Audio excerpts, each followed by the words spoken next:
Выйти за пределы спорта. В Якутске состоялся премьерный показ фильма итальянского ультрамарафонца Паоло Вентурини. В феврале 2019-го Паоло пробежал 39 километров при минус 52 градусах на полюсе холода в Аймяконском районе, установив при этом мировой рекорд. К слову говоря, в Якутию он приезжал дважды, летом 2018-го для изучения маршрута и подготовки, и в 2019-м, собственно, чтобы пробежать марафон. В обоих случаях его сопровождала съемочная группа, которая сняла фильм «Монстр Фроузен» о Якутии и подготовке к марафону.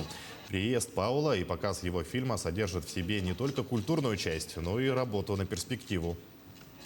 Для продвижения региона в мире он делает очень много, он очень много помогает.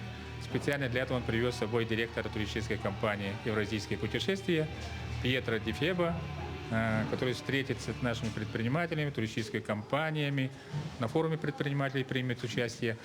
И мы надеемся, что развернется очень хорошее сотрудничество между Италией и Якутией. Они из региона Венето, а столица этого региона – Венеция, которую мы все знаем. Так что очень надеемся, что фильм поспособствует продвижению спорта, любителей бега и развитию туризма в двух странах.